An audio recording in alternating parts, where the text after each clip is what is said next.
Hello, and my name is Jeffrey, and I'm back with you today. We're going to kick off a series of videos, and before I go into that, however, I do want to talk a little bit about where we are in the economy and why we're there, and maybe that will help to kind of solidify an understanding about where OnPassive is going to bring you as far as the future is concerned. So everybody knows that we're facing challenges, right? I mean, look around, right? Watch the news, check out the headlines on, online, in print, whatever. Heck, in some cases, all you got to do is just go look out your window to see that chaos is the order of the day. I do want to talk a little bit about this before we get into the paradigm shift that is OnPassive, however. And I want you to know that chaos that we live in is a result of not living a sustainable model. This means that we have to change the way that we are living on this planet, because our behavior, human behavior in particular, is the source of the problem that we're facing. Our behavior brings crisis. Crisis results in chaos, and both crisis and chaos hasten evolution. So that's kind of where we're at and where we're going with this.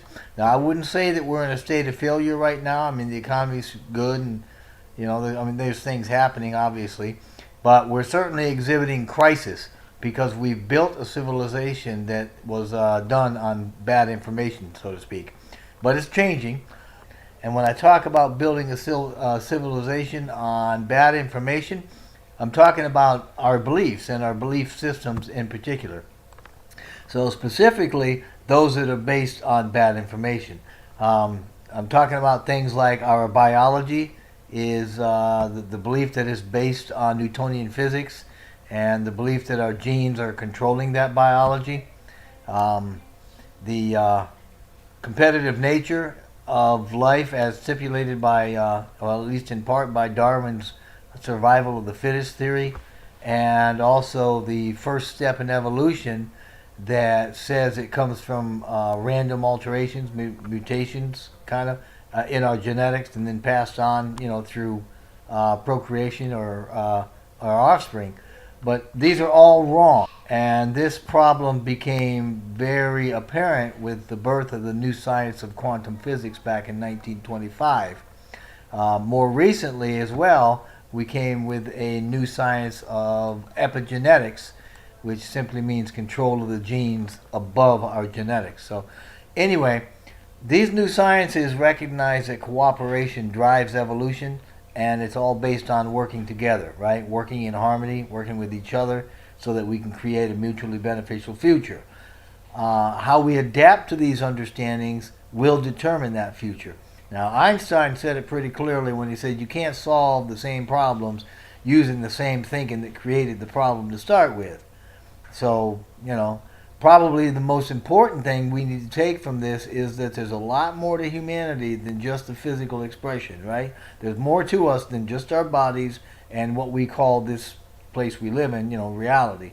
There's also a spiritual component that's founded in the hard science of quantum physics. So, look around the world. It looks a little bit crazy, right? And I promise everybody, I'll tie this in here pretty quick. I got a little off track, but it looks like we're going through a lot of random changes. But the changes that you're seeing, especially in the economy here, they're not random. It's disorder. It's chaos. And believe it or not, chaos is not random. It's actually, a state of control, though it's generally unseen control. We don't recognize it as such, because we're not looking at it close enough, or we're not looking for the right patterns. So the planet, and particularly the world economics, seem to be in a state of chaos. And it looks as though things are falling apart, like they're collapsing, like they're losing their structure. It may appear random, but it's not. Okay, there's a method to the madness, believe it or not. These changes are being made so that we can actually start living in harmony with the environment.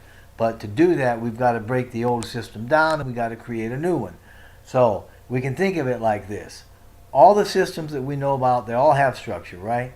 But what happens between old structure and new structure? Chaos. Chaos happens in the middle of that process, during which one system is breaking down and a new one is forming. Okay, more structure is forming. Chaos happens when the structure of one system is being taken apart and the structure of another system is being put in place. As an example, think about the caterpillar.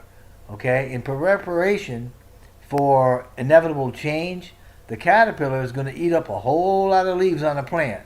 Okay, its appetite's voracious and it can even damage and kill the plant.